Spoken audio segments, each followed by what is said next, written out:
Case. So overall గా మీకేమనిపిస్తుంది వి ప్రకాష్ గారు? ఏం చెప్పలేమండి. ఇంత నేరో ఉన్నప్పుడు ఇప్పుడు 41.5 చెప్పలేమా? ఇప్పటికీ బీఆర్ఎస్ అంటే ఇప్పుడు గ్యాప్ ఎక్కువ ఉంటే చెప్పొచ్చు. ఇప్పుడు ఎగ్జిట్ సర్వేలు చేసే వాళ్ళ పట్ల నాకు గౌరవం ఉంది, కానీ వాళ్ళే చెప్తారు 3% అటు ఇటు ఉంటది అన్నప్పుడు 3% లేదన్న. ఇప్పుడు చూడండి చాణక్య సర్వేలో 44-46 చూపెట్టారు. అట్లాగే ఇంకో సర్వేలో చూస్తే 44-46 ఇది కూడా ఓటి 40-40 ఇట్లా మనకు నేరోగా ఉందండి. 1%, 2%, మాక్సిమం 3%. ఇట్లా ఉన్నప్పుడు మనం ఎట్లా చెప్తాం? ఏదైనా జరగవచ్చు కదా. ఓకే. సో అంటే క్లియర్ గా చెప్పలేదు. నేరో అంటే 5-6% కూడా ఉన్నాయి గ్యాప్స్. 6% అంటే ఎక్కువనే. ఎక్కువ ఇప్పుడు ఇది మీకు కనబడుతున్న స్మార్ట్ పోల్ ఏదైతే ఉందో వాళ్ళు 6% ఇచ్చారు.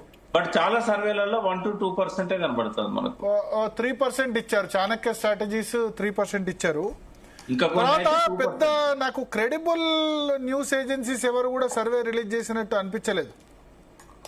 కొత్తవి కనబడుతున్నాయి కానీ మిషన్ చాణక్యనో లేకపోతే సి ఓటరో వాళ్ళకి అనిపించలేదు. నాగన్న ఆల్సో ఎక్స్పీరియన్స్డ్ పర్సనే. పీపుల్స్ పల్స్ మేము సర్వే చేయలేదని చెప్పింది. పీపుల్స్ పల్స్ ప్రతినిధి కూడా మనతో పాటు ఉన్నారు. బీహార్ వచ్చినప్పుడు ఆ ఇష్యూ డిస్కస్ చేద్దాం. పెద్ద ఆల్రెడీ చేసిన సర్వేలు వాళ్ళు చెప్పలేదు. కేకే సర్వే కూడా వాళ్ళు కూడా ఎగ్జిట్ పోల్ ఏం బయటకు పెట్టినట్టు బయట చేయలేదు. ఒకటి క్లియర్గా 2-3%. త్రిశూల్ కన్సల్టెన్సీ 46-44. మరి బూత్ క్యాప్చరింగ్ ఇంత జరిగినట్టు బీఆర్ఎస్ వాళ్ళు అలౌడ్ చేస్తున్నారు. సర్వేలోనేమో 5-6% మించి, ఎక్కడ 6% మించి ఇవ్వట్లేదు. ఇంత బూత్ క్యాప్చరింగ్ జరిగితే మరి బూతులు ఓట్లు గుద్దితే 10-15% డిఫరెన్స్ కనిపించాలి కదా. అది ఎందుకు కనిపించట్లేదు చూద్దాం.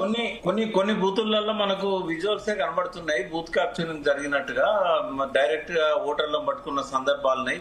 కానీ ఎక్కువగా ప్రభావితం చేసింది డబ్బే అనేది నేను అనుకుంటున్నా. ఎందుకంటే నాకున్న రిపోర్ట్ ప్రకారం కూడా కనీసం ఒక 15-20 మంది నాకు చెప్పారు, మాకు అపార్ట్మెంట్ కి వచ్చి డబ్బులు ఇచ్చారు, మా కమ్యూనిటీకి వచ్చి డబ్బులు ఇచ్చారు.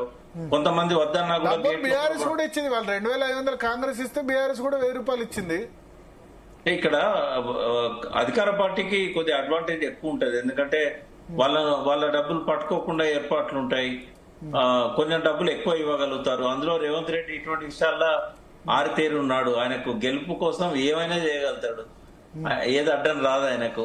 కాబట్టి రేవంత్ రెడ్డి అనేది ఎవరు అధికారులు ఉంటే అంతే. ఒక రేవంత్ రెడ్డికి అదేం పరిమితం కాదు.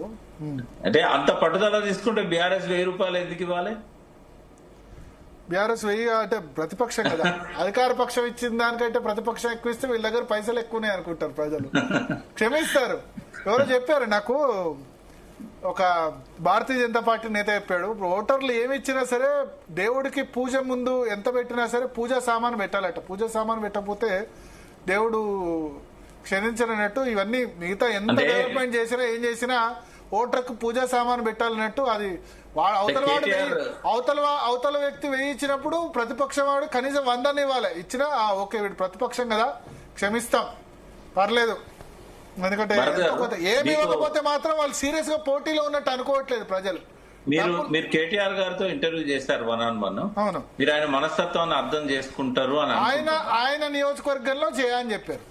ఆయన నియోజకవర్గం కాదండి, లేకపోతే మిగతా చోట్ల మద్యం డబ్బు మంచారు కానీ లేదు. ఇప్పుడు మనం ఒక కొత్త తరం రాజకీయాన్ని స్టార్ట్ చేయాలి. పాత పద్ధతిలో పోవద్దు. ఈ ఎంతకాలం ఈ డబ్బు ప్రవాహము ఇటువంటి విషయాలలో హరీష్ రావు గారు, కేటీఆర్ గారు ఇద్దరు వాళ్ళు ఒక నిర్ణయంతో ఉన్నారు. డబ్బులు ఇచ్చి ఓట్లు కొనకూడదు, ఎట్టి పరిస్థితుల్లో మనం దీనికి కట్టుబడి ఉండాలి అనేది వాళ్ళ మైండ్లలో ఉంది. మొదటి నుంచి కూడా వాళ్ళు దాన్ని ప్రమోట్ చేస్తారు. ఏంటంటే మనం కేవలం డబ్బులతోనే గెలిస్తే ఎన్నిసార్లు గెలుస్తాము, మనం నిజాయితీతోని కష్టపడి పనిచేసి గెలవాలి. ఈసారి అయితే నాకు తెలిసి కేటీఆర్ గారు దీన్ని ఎంకరేజ్ చేయలేదండి. అయినా 1000 ఇచ్చారు కదా, ఓటుకు 1000 ఇచ్చారు, ఇవ్వకుండా. అది ఎక్కడ ఇప్పుడు ఒక్కొక్క ఏరియాకు ఒక నాయకుడిని పెట్టారు. 5 జిల్లాలకు వెళ్ళి వచ్చిన చేయలేదు కానీ మిగతా చోట్ల చేయకుండా ఏం లేదు కదా. ఇంకోటి ఇన్ఫాక్ట్ ఇప్పుడు బీఆర్ఎస్ తెలంగాణలో 2014లో రూపాయి ఖర్చు లేదు. కాంగ్రెస్ ఖర్చు పెట్టలే, బీఆర్ఎస్ పెట్టలే. 2018లో డబ్బుకు కల్చర్ తీసుకొచ్చింది బీఆర్ఎస్. కేసీఆర్ డైరెక్ట్ గా అసెంబ్లీ రద్దయిన వెంటనే 10 కోట్లు డిస్ట్రిబ్యూట్ చేశారు ఎమ్మెల్యేలకి. అదేందో మరి మీకే తెలుసు. కానీ ఈ మునుగోడు మీరు చెప్పట్లే అంటే హుజరాబాద్ మునుగోడు లాంటి కాడ కొద్దిగా ప్రెస్టేజియస్ గా తీసుకున్నారు కాబట్టి అక్కడ జరిగింది. బట్ జూబ్లీస్ లో నాకు తెలిసి అయితే పెద్ద ఎత్తున డబ్బు పెట్టాలనే ఆలోచన అయితే వాళ్ళకి లేకుండే.